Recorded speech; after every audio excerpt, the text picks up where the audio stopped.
aren't we glad? Where would we be without the Son of God? Where would we be without Jesus? Our perennial skyhook. When all is failing, like he did with Peter, he will reach out and lift us up. We won't necessarily get the answer we were hoping for, but we won't be left alone either. There's a country song to the effect of, I thank God for unanswered prayers. I don't personally think there are unanswered prayers. I think the answer may be no, wait, later, timing isn't right, or even maybe this is something that isn't good for you. It's kind of been a rough week. We lost a true woman of God. It's hard for me to think about having to continue without Ruth Sealer sitting behind me over there. Whatever we had going on as a church, Ruth Sealer was right in the middle of it. She had enthusiasm, creativity, and most of all spunk. We never knew what she was going to say. And am I ever going to miss her? In our last visit, I asked Ruth to look at my dad when she got to heaven and give him a message. I gave her some of his cards, as she had mentioned. She had lost the one she previously had.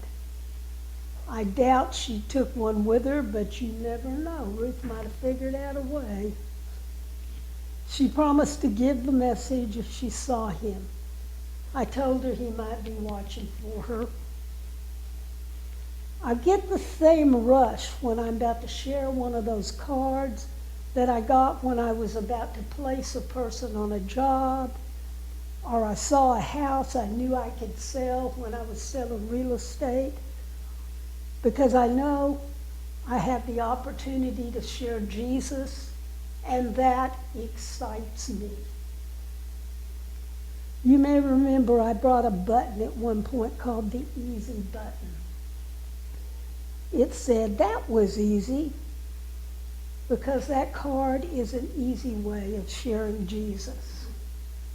My dad had wanted to work out a way where we could share Jesus quickly without necessarily having it be a way that was going to either scare or offend people. All we had to say was, may I share a prayer with you that changed my life? Most people were open to that. He only maybe had 2 or 3 people say, go away. What Jesus was preparing the disciples to do was go out and share who he was. But first, they really had to know who he was. They'd already experienced him calming a storm, but apparently they needed a second.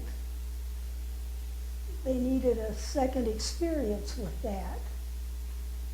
Even traveling with Jesus and watching him heal people and do miracles still left reason for some doubt. At first, Peter trustingly starts to walk out to Jesus, and then he realizes what he's doing and freaks out and starts to sink. Jesus responds, being in today's verbiage, like, are you guys new? Oh, you of little faith, why did you doubt? Haven't you been watching me? You have to wonder what Jesus was thinking at this point. Are you guys going to get this in time? I don't have that much more time. Also, by this time, Jesus was tired and needing some rest. The people that work for Jesus need rest. Our pastors need rest. They need time off. They need to get away from us for a while and just have some downtime. He sent the disciples off in the boat, and he retired up to the mountain dismissing the crowds for some time alone to pray and maybe to just rest. As Jesus had a human body with human emotions and human frailties, he also had the same needs for rest and spiritual refreshment as anyone else. Hopefully, he got it before the storm and before he had to go rescue his disciples. What is our take from this? Jesus is always going to be there for us. I know from experience we don't always get our miracle. Sometimes we have to tough it out and just trust that God is still there for us, along with giving us the ability and knowledge to share with, help, and be there for others. This week, Snoopy of Peanuts fame in the comics has decided to write a book on theology. With some of the folks I've seen who have written books on theology, frankly, I think Snoopy's about as qualified. His first title was, "Has it ever occurred to you that you might be wrong?" Well, that also sounds like it might make a better title for a political book. We're all wrong about something. We just don't want to admit it. And we all know those my way or the highway people who are never wrong about anything.